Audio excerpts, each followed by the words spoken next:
Lens વડે થતા વક્રીભવનની અંદર એક નવી થિયરી આવે છે, લેન્સ માટે રેખીય મોટવણીનું સૂત્ર મેળવો.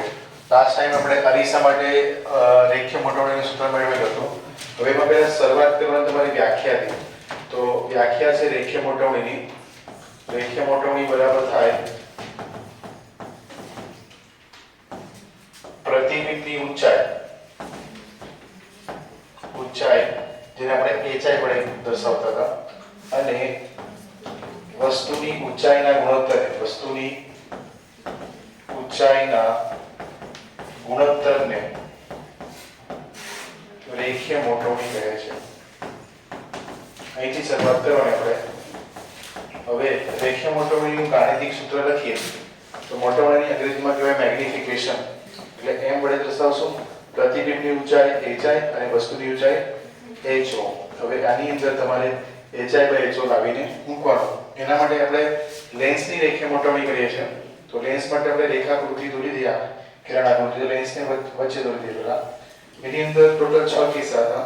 આમાંથી જેમાં સાચું પ્રતિબિંબ આવે એ કિસ્સો આપણે દોરવાનો. તો સાચું પ્રતિબિંબ માટે 5 કિસ્સા હતા. ચલો, આનું પ્રકાશ્ય કેન્દ્ર જેને આપણે O નામ આપતા હતા, આ f, આ સાઈડ પણ f સરખા અંતરે, અને આ 2f. તેવું જ આ સાઈડ પણ બરાબર 2f. હવે વસ્તુને આપણે રાખીએ 2f થી દૂર. આ વસ્તુ છે જેનું નામ આપી દઈએ આપણે AB. હવે આનું પ્રતિબિંબ મેળવવાનું છે. તો પ્રતિબિંબ મેળવવા માટે આપણે ઓછામાં ઓછા બે વક્રીભૂત કિરણોને ભેગા કરવા. આ જે સમાંતર કિરણ છે આ વક્રીભવન પામીને એકમાંથી બહાર નીકળશે, અને જે એકમાંથી મોકલાવતા હતા કિરણ એ વક્રીભવન પામીને મુખ્ય અક્ષને સમાંતર થાય છે. જ્યાં બે વક્રીભૂત કિરણો ભેગા થાય ત્યાં બનશે પ્રતિબિંબ. એટલે જ્યારે વસ્તુ તમારું 2f થી દૂર હોય તો પ્રતિબિંબ મળશે 2f અને f ની વચ્ચે. આ બનશે a' b'. હવે એમાં નામ નિર્દેશ આપી દઈએ. તો નામ નિર્દેશની અંદર આ તમારું થઈ જશે વસ્તુ અંતર u, આ થઈ જશે પ્રતિબિંબ અંતર v, અને ઊંચાઈની વાત કરીએ તો વસ્તુની ઊંચાઈને ho અને પ્રતિબિંબની ઊંચાઈને hi. હવે આપણે આ બે વચ્ચેનો સંબંધ આવવાનો છે hi/ho. તો આપણે પહેલા ત્રિકોણ લઈ લેવું પડશે. એક બીજું કિરણ પસાર કરી આપણે, જે પ્રકાશ્ય કેન્દ્રમાંથી પસાર કરીએ. તો પ્રકાશ્ય કેન્દ્રમાંથી જતું કિરણ એનું કોઈ વિચલન થતું નથી, બરાબર. હવે બે ખૂણા લેવા. ખૂણાની વાત કરીએ તો આ એક ખૂણો θ હશે તો આ ખૂણો પણ તમારો θ બને. હવે બે ત્રિકોણ જોઈ શકો તમે. અહીંયા નામ આપી દઈએ O. તો ત્રિકોણ ABO અને ત્રિકોણ A'B'O બંનેમાં ખૂણા સરખા છે, એટલે આ બંને ત્રિકોણ એકબીજાને કહેવાય સમરૂપ ત્રિકોણ. આપણે લખી શકીએ ત્રિકોણ A'B'O અને ત્રિકોણ ABO સમરૂપ ત્રિકોણ હોવાથી. સમરૂપ ત્રિકોણની ખાસિયત એ છે કે ખૂણાઓ સરખા હોય તો પરસ્પર બાજુનો ગુણોત્તર સરખો આવે. પરસ્પર બાજુની વાત કરીએ તો ત્રિકોણ A'B'માં A'B' છે, તેવી રીતે ત્રિકોણ ABOમાં AB વાળી બાજુ છે.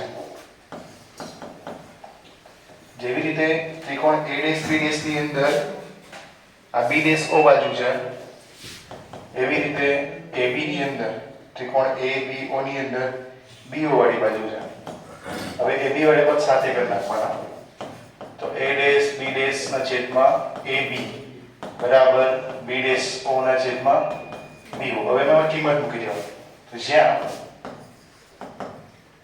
A', B' બરાબર દેખાય છે તમને hi, પ્રતિબિંબની ઊંચાઈ, પછી B'O બરાબર દેખાય છે b, અને AB બરાબર છે ho, અને BO બરાબર દેખાય છે u.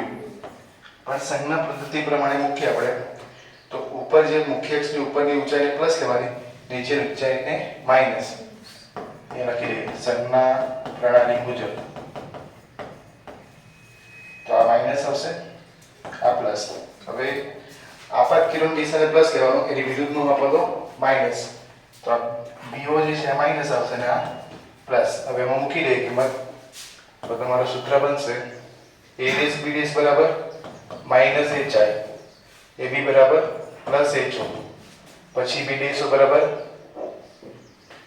v અને bo બરાબર માઇનસ u, બંને બાજુથી માઇનસ માઇનસ કટ અને સમીકરણ નંબર 1 પરથી તમે જોઈ શકો hi/ho બરાબર થશે m અને એની કિંમત આવશે v/u. આ સૂત્ર કહેવામાં આવે લેન્સ માટે રેખીય મોટવડીનું સૂત્ર. એટલે 2 માર્ક્સનું છે, આટલું છે. બરાબર.